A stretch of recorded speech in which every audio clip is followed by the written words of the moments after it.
Dakar. Promoting dialogue. It's midday in Dakar and Banjul and 1 p.m. in Abuja. Good afternoon and welcome to Newslink on West Africa Democracy Radio 94.9 FM Dakar and also online at wadr.org. First, our top stories. Nigeria's 2027 election campaign officially begins today as presidential candidates commit to peaceful polls. Please, for the sake of the children of Nigeria, can we have an election where people's votes will count? Burkina Faso rejects politically conditioned foreign funding as Ouagadougou pushes for greater financial sovereignty. Mali's government meets UN envoy Salework Zwidi as the UN reviews its role in West Africa and Sahel. I am here following a mandate to conduct a strategic review of UNOWA to assess whether the office is still able to effectively carry out the mandate entrusted to it. And Senegal's government turns to the Constitutional Council in a dispute with Parliament over special government funds. Please stay tuned for details of the stories and more. On the news, this is a more edit. Many thanks for joining our broadcast and welcome. We begin in Nigeria as the country's 2027 general election campaign officially begins today, in line with INEC's timetable, with presidential and National Assembly candidates now permitted to campaign. This follows Tuesday's signing of the National Peace Accord in Abuja, the capital. Among the signatories were Peter Obi, presidential candidate for the Nigeria Democratic Congress, and Omoyele Sowore of the African Action Congress. Usman Umar reports. Nigeria's political parties are now moving into the formal campaign season, with INEC's timetable allowing campaigns for the presidency, Senate, and the House of Representatives to begin on August 19, 2026 and end on January 15, 2027. The development comes a day after presidential candidates and political party leaders signed the National Peace Accord organized by the National Peace Committee, chaired by the former head of state, General Abdulsalami Abubakar. The candidates pledged to pursue peaceful and issue-based campaigns and avoid inflammatory rhetoric, violence, and other actions capable of undermining the electoral process. While Peter Obi of the Nigeria Democratic Congress (NDC) called on Nigerians to hold politicians accountable for breaches of the accord, Omoyele Sowore of the African Action Congress (AAC) expressed reservations about the effectiveness of previous peace agreements, arguing that violations must attract consequences. Please, for the sake of the children of Nigeria, can we have an election where people's votes will count? I don't have a problem. I'm not violent. I'm not going to engage in violence. And I made that clear to the APC people where we're doing banters that they came to sign on behalf of somebody who is not here. So their own agreement is not binding on anybody. As the campaigns get underway, the economy and cost of living are expected to dominate the political discourse alongside insecurity, unemployment, poverty, corruption, electricity, and concerns over the credibility of the electoral process. The candidates are expected to face questions over their records, policy alternatives, and growing influence of money, ethnicity, and religion in Nigerian politics. With a crowded presidential field already emerging, the campaign will test the party's commitments to issue-based politics and whether Tuesday's peace pledge can withstand the pressure of Nigeria's fiercely contested 2027 election. For Newslink on West Africa Democracy Radio, Usman Umar reporting from Abuja. Now to Mali, where 6 years after the military overthrew President Ibrahim Boubacar Keïta, the country's promised a transition to civilian rule remains unfulfilled.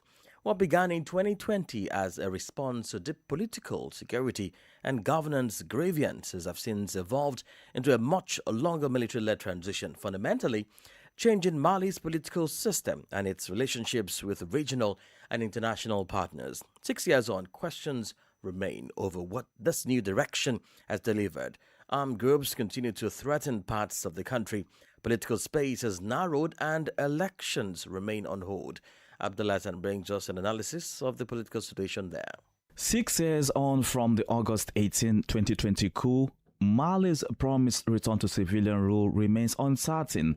The military transition initially presented as temporary has been extended A revised transition charter adopted in 2025 gave General Assimi Goïta a 5-year mandate, renewable until the country is considered pacified, while political parties and organizations were dissolved. Mali has also undergone a major diplomatic realignment. French troops withdrew in 2022, followed by the end of the UN peacekeeping mission known as MINUSMA in 2023 and suspension of the European Union's military training mission in 2024. Bamako has instead strengthened security cooperation with Russia. The partnership has supported the Malian armed forces with equipment including drones, aircraft, and armored vehicles. But the security situation remains fragile. Armed groups continue to carry out attacks, with violence spreading towards western and southern parts of the country and affecting key trade routes linking Mali to Senegal, Côte d'Ivoire, Guinea, and Mauritania. The prolonged insecurity has also deepened humanitarian needs. The United Nations estimates that about 5.1 million people in Mali will require humanitarian assistance in 2026. 6 years after the coup, the key challenge for the military authorities is now whether their sovereignty-focused approach can deliver lasting improvements in security, the economy, and governance, while providing a credible path back to constitutional rule.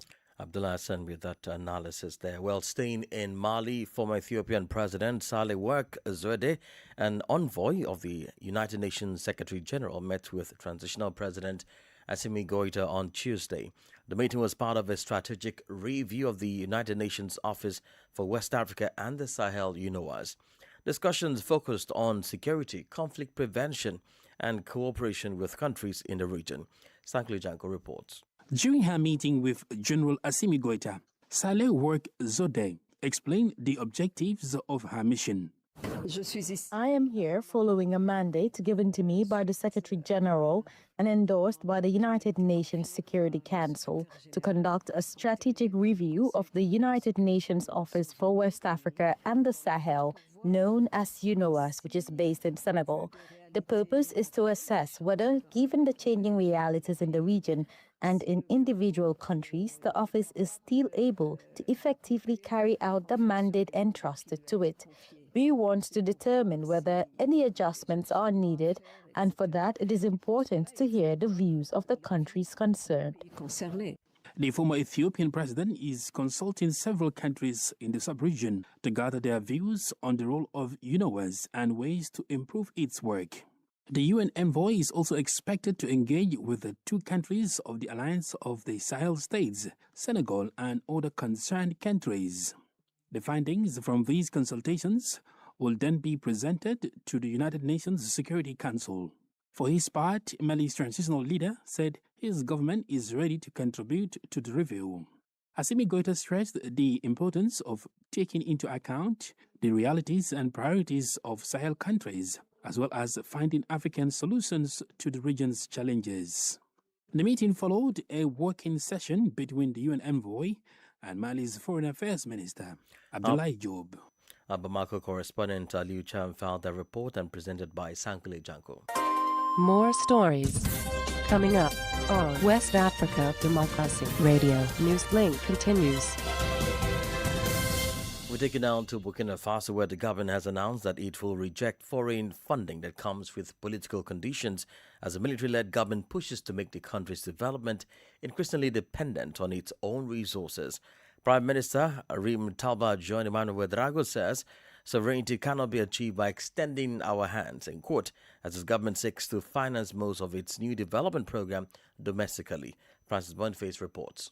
Speaking after talks with UNDP Associate Administrator Hao Liangzu on Tuesday, Prime Minister Ouedraogo said Burkina Faso would not accept financing tied to the dictates of external partners. His comments come as the government rolls out the Relance Plan, a new development framework designed to meet about 65% of its financing needs through domestic resources, with the remaining 35% expected from international partnerships. Ouedraogo said the decline in international aid has reinforced Burkina Faso's determination to pursue greater financial autonomy. The UNDP says it respects the country's priorities and can adapt its support accordingly. Hao Liangzhu said future cooperation could focus more on technical expertise, strengthening state institutions, and joint purchasing mechanisms to help Burkina Faso reduce costs. His visit is part of a wider tour of the three alliance of Sahel state countries, Burkina Faso, Mali, and Niger, aimed at reshaping international cooperation around their development priorities and sovereignty policies. The discussions reflect a broader shift in relations between the Sahel states and international partners as the military-led governments seek greater control over how development is financed and supported. Francis Boniface filed the report. And back home here, the Senegalese government has asked the Constitutional Council to rule on whether Parliament has the authority to set certain rules governing special government funds. The move comes as the National Assembly prepares to debate a bill on the legal framework for these funds amid growing questions over their management and oversight. Veronica Njaya reports. The dispute centers on a bill covering special credits allocated to the institutions including the Presidency, the National Assembly and the Prime Minister's office. The government says Parliament can establish the legal framework for these funds but argues that some provisions dealing with their management and control fall under the government's regulatory powers. It has therefore declared those provisions inadmissible and referred the matter to the Constitutional Council for a ruling. The Council will now have to determine whether the disputed provisions can remain in the bill or should instead be dealt with through government regulations. The government says its action is aimed at preserving Senegal's constitutional and legal order. The dispute comes a day after lawmakers overwhelmingly approved a constitutional amendment requiring the President and President of the National Assembly and Prime Minister to declare and publish their assets when they take office and when they leave. The Constitutional Council's decision could therefore clarify the limits of Parliament's lawmaking powers and the executive's regulatory authority as lawmakers prepare to consider the Special Credits Bill in plenary. That was Veronica Njai with that report. Still in Senegal, the newly formed Republican Patriots Party, Kire, held its first press conference on Tuesday, focused on the current political debate in the country. The party, led by President Bassirou Diomaye Faye, warned against the proliferation of toxic rhetoric, disinformation, and what it described as attacks aimed at destabilizing the President of the Republic. Augustin Koli tells us more in this report. Former Prime Minister Mimi Touré, tasked with coordinating President Diomaye Faye's new political party, first clarified the president's position on the issue of asset declarations. She also took the opportunity to officially announce Bassirou Diomaye Faye's new political ambitions. President Bassirou Diomaye Faye declared his assets upon his election, and these declarations were subsequently published by the Constitutional Council. Of course, President Bassirou Diomaye Faye has no problem declaring his assets upon leaving office. He will do so, God willing, in 2034, since he will be re-elected. President Bassirou Diomaye Faye stated, "I would like the Prime Minister and the Speaker of the National Assembly to also declare their assets for the sake of transparency. I would like to inform you that he has an unexplained budget of 600 million, currently unspecified. This requirement for transparency should be extended to the Prime Minister and the Speaker of the National Assembly." Regarding the issue of the control of special funds at the discretion of the President of the Republic, amounting to over 1 billion CFA francs, Mimi Touré responds to the majority party members of Parliament who uttered this proposed law. It remains to be seen whether the President of the Republic will promulgate these proposed laws, which are dividing the executive and legislative branches. He will likely consult the Constitutional Council or call for a referendum. Augustin Koli filed that report. You're listening to Newslink on West Africa Democracy Radio 94.9 FM in Dakar and online at wadr.org. Here is a reminder of our top stories.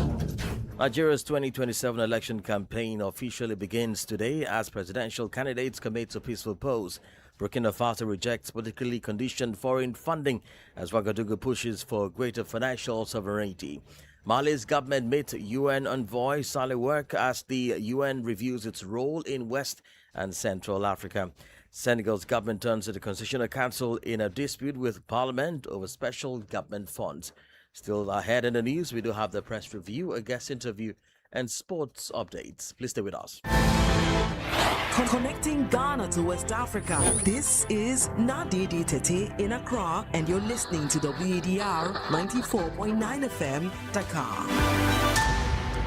Don't forget, you can also follow our live streamings on YouTube and Facebook. Let's head now to the Gambia, where power outages are once again disrupting daily life across the country as it faces another round of load shedding by the National Water and Electricity Company, NAWEC.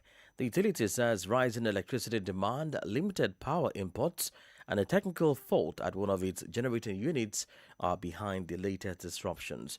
Rosamara Cates reports. NAWEC says electricity demands has risen to around 140 megawatts at peak hours, driven largely by the current high temperature. The utility says limited electricity imports and a technical fault at one of its major generating units have further strained supply. NAWEC says some load shedding is necessary to keep the national grid stable. The outages are expected mainly during peak hours, particularly between 8 p.m. and 4 a.m. Here is what some residents had to say. Most of us barely sleep under the heat. It normally affects us during the day because sometimes you come to work and then you see people sleeping during the day because of lack of sleep. Recent power cuts rolling in sleeps at night, spoiling food in the refrigerator and threatening the elderly. It should be a thing of the past here because the millions we are paying, we prepay before we get electricity, but you pay and then you don't have it. I mean, this is nonsensical, seriously speaking. Businesses are also feeling the impact, especially those relying on electricity for refrigeration and daily operations. One business operator explains how the outages are affecting their work and income. I'm into catering and baking, and most times I use the electric oven to bake all my pastries and cakes. The contracts that I'm supposed to take within 24 hours or sometimes even less than 6 hours, I'm not able to meet up. The profit level is also affected.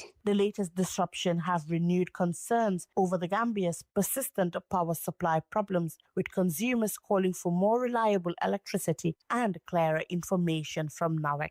For WADR, Rose Samara Cates, Banjul. Liberia is preparing to receive up to 1,200 third country nationals transferred from the United States, with the first 20 expected to arrive on Thursday. The arrangement has already raised questions over what Liberia has agreed to do and what it stands to receive, as the government has provided limited details about the people being transferred, where they will stay and how long they may remain in the country. Authorities say the transfers are humanitarian and based on a September 2025 diplomatic agreement between Monrovia and Washington.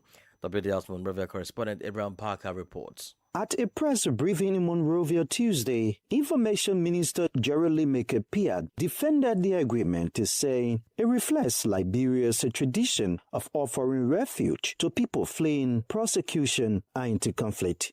Any person being brought to Liberia who desires to make Liberia their home will be accorded the opportunity to apply for asylum in keeping with Liberian laws.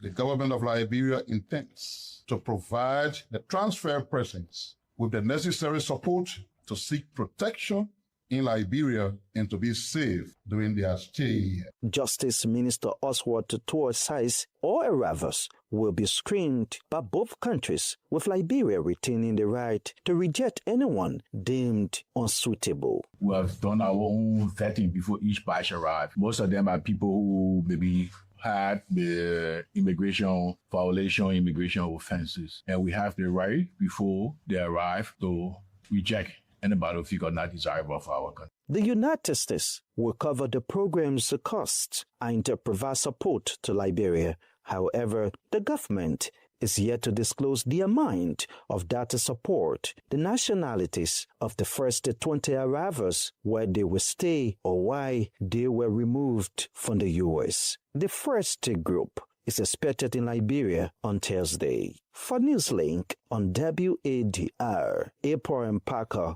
Monrovia. As militant violence continues to threaten stability across the Sahel, Ghana is calling for an Africa-led response with support from international partners, including Russia. Speaking in Moscow after talks with Russian Foreign Minister Sergei Lavrov, Ghana's Foreign Affairs Minister Samuel Okudzeto-Blakwa said lasting solutions to terrorism and violent extremism must be driven by African countries and strengthened through greater regional cooperation. Eliklim Awuko reports from Accra. The security crisis in the Sahel continues to pose a threat to regional stability, with militant groups expanding their activities across parts of West Africa. Ghana's Foreign Affairs Minister Samuel Okudzeto-Blakwa says African countries must lead efforts to confront the threat. Russia has been playing a very important role in stabilizing the situation in the Sahel. We welcome our international partners assisting us. Our position is that it has to be an Africa-led solution with the support of our international partners. And that is how we see this Russian approach. President Mahama has been leading efforts since his inauguration. He invited the leaders of the AES countries. He did take the mature and pragmatic step of inviting them to his inauguration, after which he followed up to hold meetings with them in their countries. It was clear that we would need international partnership because the Sahel has become the global epicenter for terrorism. Meanwhile, Russia says it plans to sign a memorandum of cooperation with ECOWAS, including on security, and is prepared to support efforts to improve relations between ECOWAS and the Alliance of Sahel States, Mali, Burkina Faso, and Niger. Beyond security, Ghana and Russia are also pursuing closer ties in defense, nuclear energy, and commercial cooperation, as both countries seek to broaden their bilateral relationship. The proposed ECOWAS-Russia security memorandum has not yet been publicly detailed by the regional bloc. For WADR, Eliklim Awuko, Accra. This is the newspaper review. Stay abreast and find out what the top stories are in your country. This is the newspaper review. The newspaper review. Well, let's head back to Banjul as we join Rose Samara Cates for the newspaper review. Greetings and welcome to the newspaper review. We begin with the Standard newspaper. Football coach gets 7 years for unnatural sex with 10-year-old male player. Suspect arrested over death of woman in Banjul. Independent Electoral Commission regional staff decry unequal payments of election allowances. Bag of fertilizer at $1,100. The latest Gambian farmers hail fertilizer subsidy as lifeline against raising costs. From Standard newspaper, we now move to Foroya Freedom newspaper. George says 1-year detention for rape suspects without trial unconstitutional. Gambian women tell a lifelong pain after female genital mutilation, FGM. Our last bus stop will be the Point newspaper. Minister of Youth and Sports Bakary Baji warns of consequences as 6 athletes recently abscond. Farmers demand accountability in groundnut pay treatment. National Council for Civic Education intensifies grassroots voter sensitization in Central River Region and Upper River Region. That is all we have on the newspaper review. Is back to you. Many thanks, Rose Samara Cates, with the newspaper review. Politics, analyses on major news, social matters, and all. This is A Guest. Well, for our guest interview this afternoon, we head to Sierra Leone, where the main opposition All People's Congress, APC, is preparing to challenge in court the recently passed constitutional amendment bill. The party says Parliament did not follow the constitutional requirements in passing the bill, particularly over the voting threshold. Dr. Mfa Kuruma is a spokesperson of the APC. I must go on record to state that we have a constitutional crisis. The constitutional crisis arose from the fact that there's a misinterpretation of what the Constitution dictates. And the Constitution dictates in Section 108 of the Constitution that whenever the Constitution is to be amended or altered, 2/3 of members of Parliament should be achieved. Unfortunately, after the first reading and second reading and third reading, in the third reading, the Speaker ruled that he will go according to Section 91, subsection 1 of the Constitution, wherein a simple majority will be attained. For that, we had a Parliament that had debated the bill. We had a Parliament that had suggested changes to the bill in the first and the second reading. we had a parliament that had debated the bill in the second reading. But after we came into the third reading, after we've made some corrections or deletions or expunging some of the clauses in the bill, when the voting started, the Speaker ruled contrary to what the Constitution mandates. But where do you think, or where do you believe this misinterpretation is stemming from? Well, we have to be clear. The misinterpretation is pretty much to ensure that clauses in the bill that we, the opposition, have disagreed upon with the ruling bench will have not been able to attain the two-thirds. And because of that, I believe the Speaker believed that the only way to attain those two-thirds or to attain the vote is to rule for the votes to be carried on a simple majority. We had some contentious issues in the bill that has to do with Section 42, subsection 2E of the Constitution, wherein the president will be declared president if they get 55% of the votes. The government was trying to change that to a 50% plus one. And we believe that that will not stand the test of time because 50 plus one, I mean, to begin with, sometimes it's even hard to attain. But we have had an experience wherein in 2023, results from the elections were unable to be verified by the Electoral Commission. And we believe that it's a recipe for chaos, or it could be a recipe that could be utilized to rig elections. So from that background, we believe that 55% in the Constitution should be kept, but the government wanted to change it. That was Dr. Imfa Koroma, spokesperson for Sierra Leone's main opposition, All People's Congress Party, APC. Well, in sport news, Senegal has appointed former French international Patrick Vieira as the new head coach of the national team, replacing Pape Bonacho. The Senegalese Football Federation says Vieira's appointment was unanimously approved by its emergency committee on Monday. Born in Dakar, the former midfielder has previously managed New York City FC, Nice, Crystal Palace, Strasbourg and Genoa. His appointment comes after the federation began procedures to end Pape's tenure following the Senegal's elimination by Belgium in the round of 32 at the 2026 World Cup.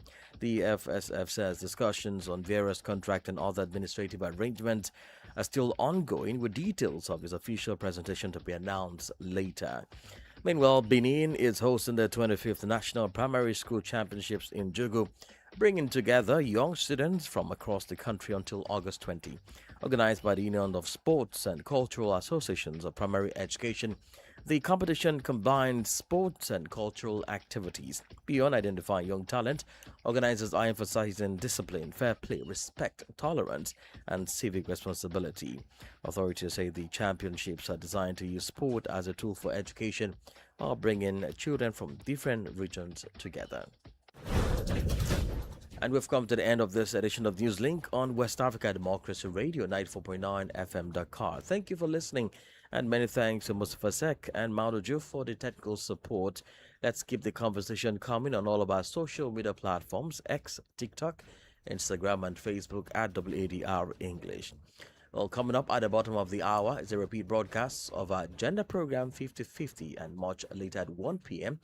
Do catch our French news, Info Chez Vous with Alpha Abubakar. I am Imo Edet. Good afternoon. We thank you for listening to Newslink in Nigeria on Love FM Abuja and Darling FM Owerri. In the Gambia on Hot FM Banjul, Hilltop FM and Veritas Radio in Serekunda. Thank you for listening on Alternative Youth Radio Lofa County, Liberia, Radio Kegaman in Nimba County, and DCN Radio Riverses County. A big thank you to Radio Graft FM in Sierra Leone for listening, and in Ghana we thank Radio Pad in Damango and Royals FM in Wenchi. Thank you all for listening to News.